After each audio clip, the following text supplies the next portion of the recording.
من امروز میخوام شروع کنم به خواندن یکی از شاهکارهای ادبیات فانتزی، کتاب هابیت. این کتاب داستان ماجراجویی‌های بیلبو بگینز، یک هابیت خونه نشین و ساکت رو روایت میکنه که توسط یک جادوگر به نام گندالف و یک گروه از دورفا به سفری پرخطر و هیجان انگیز دعوت میشه. اونا قصد دارن از یک اژدهای بزرگ به نام اسماک یک گنج بزرگ رو پس بگیرن. تو این سفر بیلبو با دشمنان و دوستای زیادی روبرو میشه و کلی تجربه کسب میکنه که زندگیش رو برای همیشه تغییر میده. پس بیاین با هم همراه باشین و برای شنیدن و دیدن فصل دوم کتاب هابیت آماده شین.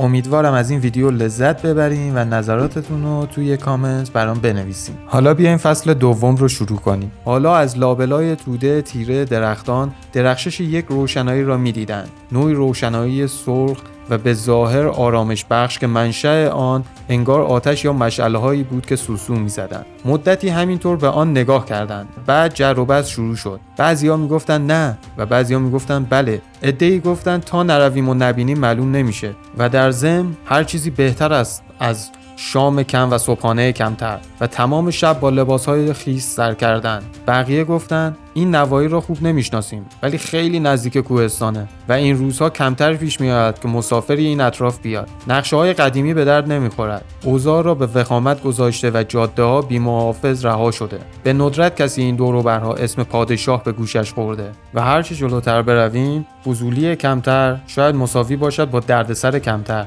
یه عده گفتن هر چه باشد ما 14 نفریم. یه عده دیگر گفتن پس گندالف کجا رفته؟ این حرف را همه تکرار کردند. آن وقت باران بدتر از قبل شروع کرد به ریختن و اوین و گلوین با هم دعوایشان شد. این حرفها قیل و قال را خواباند. گفتند هرچه باشد یک عیار همراه خودمون آوردیم و به این ترتیب راه افتادند و اسبهایشان را در جهت روشنایی هدایت کردند. به تپه رسیدند و طولی نکشید که خود را در بیشه یافتند. به طرف بالای تپه راه افتادند، اما هیچ راه درست حسابی از آن راهها که به خانه یا مزرعه می‌رسید به چشم نمی‌خورد و همچنان که در این تاریکی ظلماتی راه خودشان را وسط درختان باز می‌کردند، برای رسیدن به جایی که قصد داشتند بروند کلی خشخش و ترق و دروغ راه انداختند. یک دفعه روشنایی سرخ در همان نزدیکی از لابلای تنه درختها خیلی روشن و واضح شروع به درخشیدن کرد. گفتند حالا نوبت عیار است و منظورشون بیلبو بود. تورین رو به هابیت کرد و گفت برو و ته و توی این روشنایی رو در بیار و ببین از کجاست و دقت کن و ببین همه جا امن و امان است یا نه. حالا بدو و اگر دیدی کلکی توی کار نیست زود برگرد. دیدی اوضاع خیته، اگر شد برگرد، اگر نشد 2 بار مثل جغد کاهدان و 1 بار مثل جغد شاخدار هوهو کن. آن وقت هر کاری از دستمان بر بیاد میکنیم. آن وقت بیلبو مجبور شد راه بیفته و حتی وقت نکرد توضیح بده که بلد نیست مثل جغد از هر نوعی که باشد هوهو کند، همانطور که بلد نیست مثل خفاش پرواز کند. ولی هابیت ها میتوانند خیلی بی سر و صدا توی بیشه راه برن، کاملا بی سر و صدا. به این قضیه مباهات هم میکنن و بیلبو همینطور که جلو میرفت چند بار دلخوری خودش را از این همه جار و جنجال دورفی نشان داده بود. هرچند بعید میدانم شما یا من توی یک شب پرباد اصلا به چیزی اعتنا بکنیم، حتی اگر یک لشکر سوار نظام از 2 قدمی من رد شن. بیلبو را میگویی چنان با حواس و جمع طرف روشنایی سرخ میرفت که خیال نمیکنم حتی تار سیبیل یک راسو هم از راه رفتن او جنبیده باشد. پس طبیعتاً بدون آنکه آرامش کسی را به هم بزند رسید درست بالای سر آتش،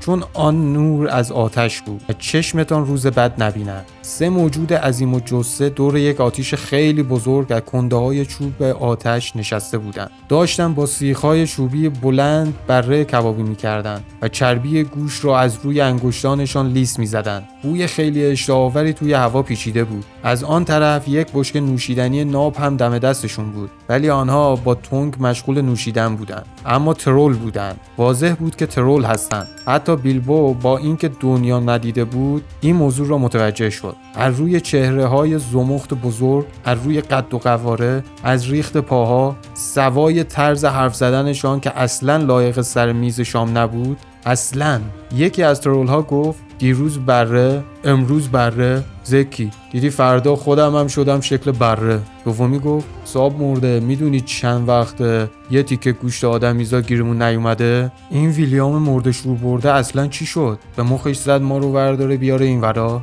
نمیفهمم. به علاوه آبجو که داره تهش بالا میاد. گفت و به آرنج ویلیام کوبید که داشت دمی به خمره او میزد. آبجو پرید توی گلوی ویلیام. به محض اینکه نفسش بالا آمد گفت در گالتو ببند. انگار توقع داریم مردم تا قیامت بشینن اینجا تا تو و براد بلنبونینشون. شما دوتا تو این یه ساله از وقتی که از کوه اومدین پایین یکی و نصفی دهکده رو کوف کردین. بیشتر از این دیگه چی میخواین؟ بالاخره میرسه روزی که بگین دستت در نکنه بیل. واسه خاطر بره به این چاقی و نازی که توی دره گیرمون اومد گاز بزرگ به ران گوسفند کبابی زد و لبها رو با آستینش پاک کرد. بله، با کمال تأسف باید عرض کنم رفتار ترول ها به همین شکل است، حتی آنهایی که فقط یک سر دارند. بیلبو بعد از شنیدن همه این حرفا باید بلافاصله دست به کار میشد، یا باید بی سر و صدا برمیگشت و دوستانش را خبر میکرد که 3 ترول کت و گنده بدعنق این نزدیکی ها هستند که اگر دستشان برسد هیچ بعید نیست برای تغییر ذائقه دورف یا حتی اسبشه کباب کنند، یا اینکه دست به یک کار عیارانه و درست حسابی و سریع میزد. یک عیار فرد اعلای افسانه‌ای در چنین موقعیتی حتما یا دست میبرد توی جیب ترول ها، اگر پسش بر بیای همیشه به زحمتش میارزه، یا به سیخ کباب ناخونک میزد، یا بشکه آبجو رو میدزدید و بعد بدون آنکه توجه کسی را جلب بکنه جیم میشد. کسی که عملگراتر بود و غرور حرفه‌ای کمتری داشت احتمالاً قبل از اینکه ترول ها به خودشون بیان یه دشنه فرو میبرد تن هر کدوم. آن وقت میشد شب رو به خوبی و خوشی گذران. بیلبو این موضوع را میدانست. درست است که این چیزها را ندیده یا نکرده بود، ولی یک عالمه چیز درباره‌اش خوانده بود. خیلی وحشت برش داشته بود و از طرفی داشت چندشش میشد. آرزو کرد که ای کاش صدها مایل از اینجا دور بودم و باز یک جورهایی نمیتوانست دست خالی راه بیفتد و برگردد پیش تورین و شرکا. این بود که ایستاد و توی سایه‌ای و درنگ کرد. از آن همه اقدامات عیارانه که وصفش را شنیده بود، زدن جیب ترول‌ها را در مقایسه با کارهای دیگر آسان‌تر به نظر می‌دید. پس این شد که دست آخر خزید پشت یک درختی که پشت سر ویلیام قرار داشت. برت و تام رفتن سراغ بشکه. ویلیام دوباره داشت دمی به خمره میزد. آن وقت بیلبو به خودش دل و جرأت داد و دست کوچکش را فرو برد توی جیب گنده ویلیام. یک کیف پول توی جیبش بود، به بزرگی کیف دستی بیلبو. همین که با احتیاط آن را بیرون میکشید به کار جدیدش علاقه‌مند شد و با خودش فکر کرد تازه کجایش را دیدی؟ همین هم بود. کیف پول ترول‌ها بدبختی میآورد و این یکی هم استثنا نبود. همین که از جیب بیرون آمد جیغ زد آهای کی هستی؟ و ویلیام در جا برگشت و قبل از اینکه بیلبو پشت درخت قایم شود گردنش رو چسبید. ویلیام گفت زکی اینجا رو باش برات، ببین چی گرفتم. آن دو خودشان را رساندن و گفتن این دیگه چیه؟ والا اگه بدونم تو چی هستی. بیلبو بگینز، یک هابیت. بیلبوی بیچاره این را گفت و سر تا پا لرزید و مانده بود که چطور قبل از اینکه خفه‌اش کنند صدای جغ در بیاورد. ترول‌ها یک خورده بهت زده گفتند هابیت.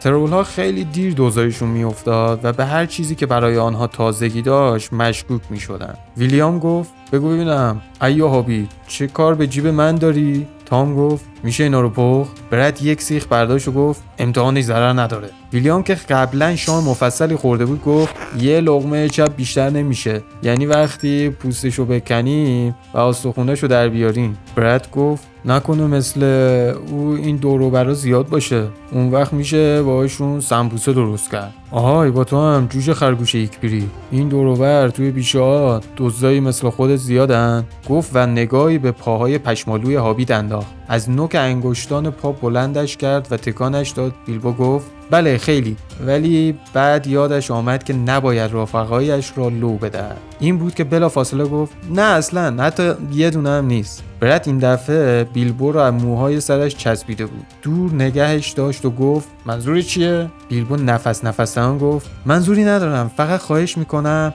نپذینم. شما آقایون خیلی با محبتین. من خودم خوب پخت و پز بلدم. پختنم خیلی بهتر از پختم. متوجه منظورم که هستی. مثل ماه براتون پخت و پز میکنم. فقط برای شام نخوریدم. آن وقت یک صبحانه ناز براتون درست میکنم که هضم کنید. ویلیام گفت تفلک حرومزاده. تا خرخره شام خورده بود. همینطور هم یک عالمه آبجو. تفلک حرومزاده؟ ولش کن بره. برد گفت تا نگه منظورش چی بود؟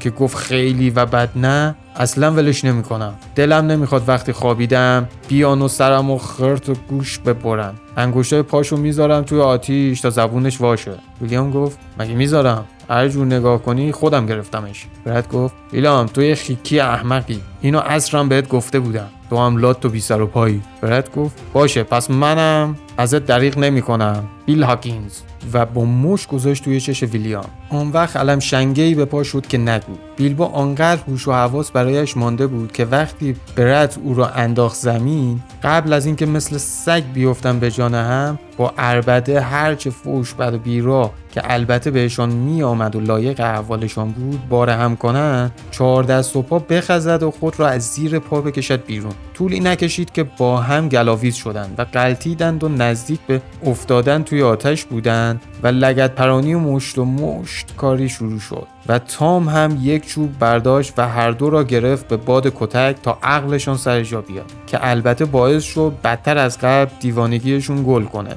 وقتش بود که بیلبو بزند به چای، ولی تفلک پایش بد جوری توی پنجه بزرگ برد چلانده شده بود و جان نداشت و سرش داشت گیج میرفت. برای مدتی نفس زنان همانجا درست بیرون از دایره روشنایی آتش دراز کشید. درست وسط جنگ و دعوا بود که سر و کله بالین پیدا شد. دورف ها که سر و صدا را از دور شنیده و مدتی صبر کرده بودند تا بیلبو برگردد یا صدای هوهو جغ در بیاره، تک تک راه افتادند و با آخرین سرعت ممکن به طرف روشنایی خزیدند. تا چشم تام دم روشنایی به بالین افتاد، یک زوزه وحشتناک سر داد. ترول ها اصلا از ریخت و قیافه دورف ها بدشان میآید. برت و بیل توی یک چشم به هم زدن، دست از دعوا برداشتن و گفتن عجب، تام یه توبره بوده، و بالین را که هاج و واج توی این هیاهو دنبال بیلبو میگشت تا به خودش بیاید، یک توبره روی سرش کشیدن و زمینش زدن. تام گفت بازم پیداشون میشه، وگرنه من هیچی عالیم نیست. منظورش از خیلی نه اصلا همین بود، یعنی که یا هابیت نه و یا عالم دور. اینجور بوش میاد. خب دوستان، ویدیو امروز ما به پایان رسید، اما این داستان هیجان انگیز ادامه داره، پس ویدیوهای بعدی ما رو از دست ندین. امیدوارم از این ویدیو لذت برده باشین و با صدای منم همراه شده باشین. سایر قسمت‌های فصل دوم تو همین پلیلیست گذاشته میشه. اگه نظر یا پیشنهادی دارین خوشحال میشم توی کامنت بگین. همچنین اگه ویدیو خوشتون اومده ممنون میشم ویدیو رو لایک کنین و روی دکمه سابسکرایب بزنین و اگه دوست داشتین زنگوله هم بزنین تا به محض اینکه ویدیو جدید منتشر میشه متوجه شید و با هم ادامه داستانو ببینید. تا ویدیو بعد، خدا نگهدار.